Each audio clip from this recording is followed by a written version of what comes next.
Hey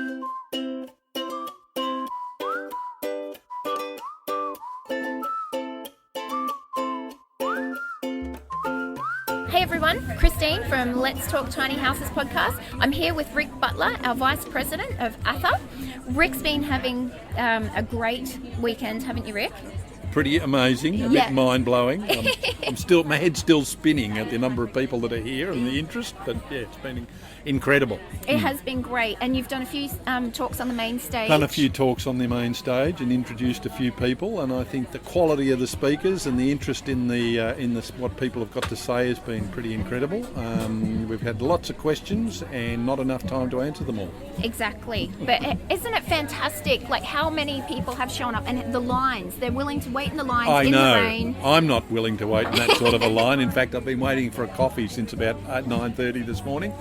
But yes, it's pretty incredible, and I think I'm just hoping that our politicians and our town councillors and our planners get a bit of a feeling as to what's happening this weekend. And any time anybody pops up with a tiny house carnival or festival, anybody bobs their heads up and wants to talk about it, I think councillors and people of authority need to take notice, because it's what I call another disruptive, and I think in a couple of years' time it'll be like Airbnb and other disruptives. It'll start taking hold, and people are they're going to want answers, and they're going to want solutions. Exactly, and we're here in the ATHA tent.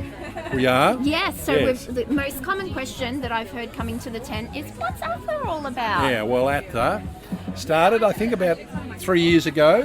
There were a group of very competent and clever women who got together and decided, as we were builders, and they were, Fern particularly was a builder, who decided that the industry needed a peak body, if you like, somewhere for builders, for people who wanted to live in a tiny house, for planners, for anybody interested in the subject, have got a resource where they can go to and join and get all the materials that ATHA produces. And I think also as a body that's putting pressure on councils to change regulations, it covers a lot of different topics, and for $50 you can join up and get all the resources that you probably need to build yourself and live in a tiny house. Exactly, and so another common question has been, do I have to be living in a tiny to join ATHA? Absolutely not. You can be a builder, you can be a supplier, you can be a composting toilet manufacturer, you can be a building company, you can be anybody that's interested in the topic.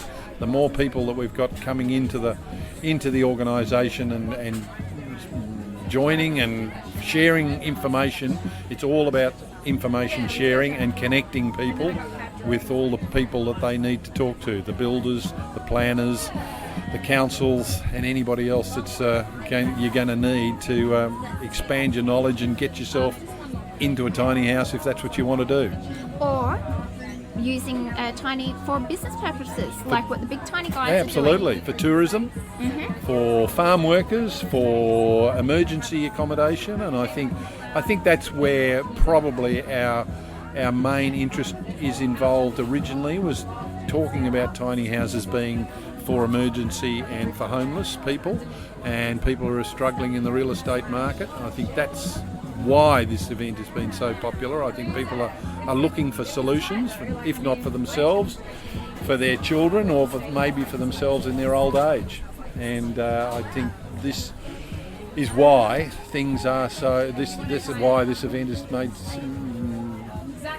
been so incredibly popular. Yeah.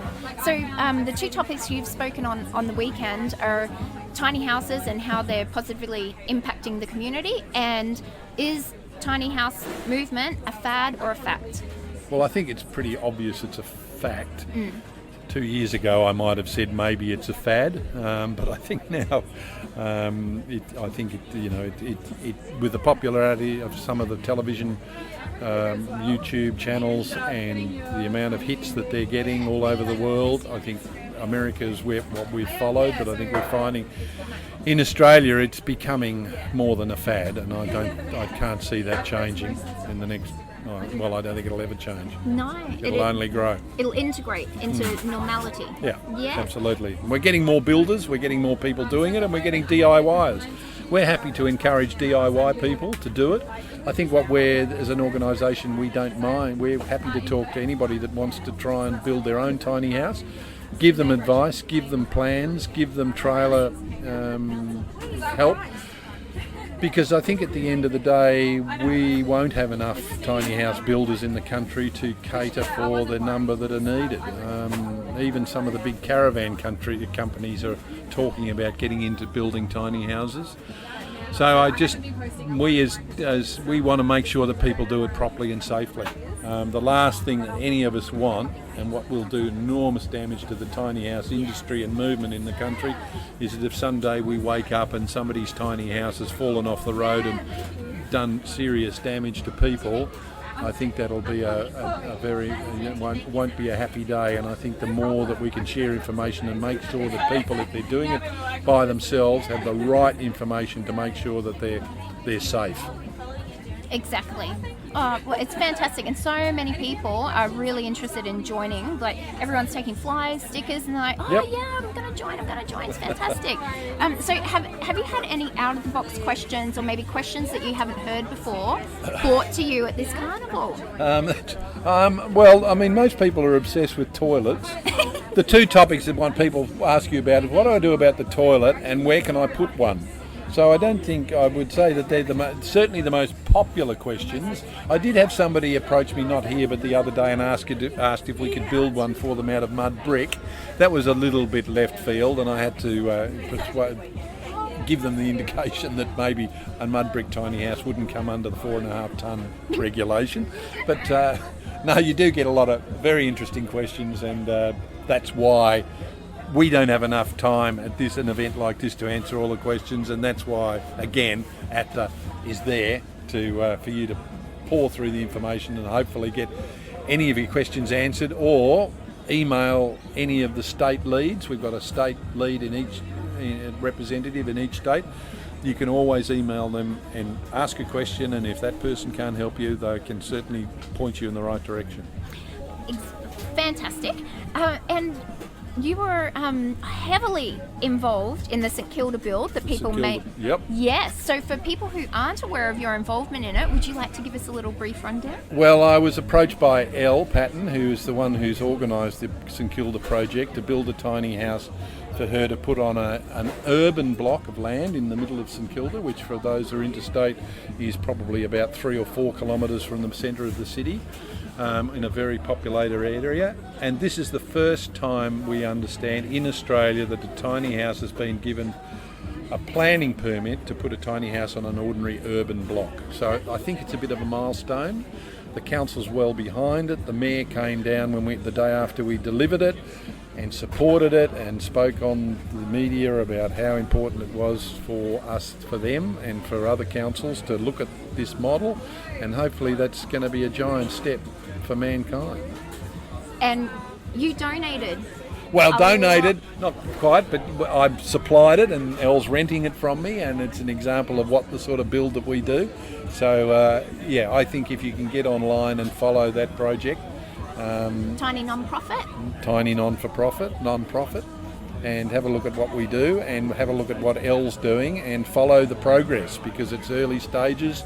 Lots of landscaping, gardening, and getting community groups involved in her urban garden. It's certainly going to be worth following, and we're all very interested to see if other councils take note and do something in their local area. Congratulations on everything you're doing, Rick. You're fantastic. So you've got to actually head off now. I do. I've got to go and introduce Bryce Langston, who everybody probably knows from Living Big in a Tiny House on his YouTube channel. So I'd also encourage everybody to jump on board, and if you don't know anything about tiny houses, he's your go-to man. Exactly. Well, thank you for giving us your time today. We'll let pleasure. you scoot off. We might even organise a coffee for you. Oh, what an amazing idea. Alrighty, Rick. Well, thank you, and we'll talk soon. Thanks, Chris.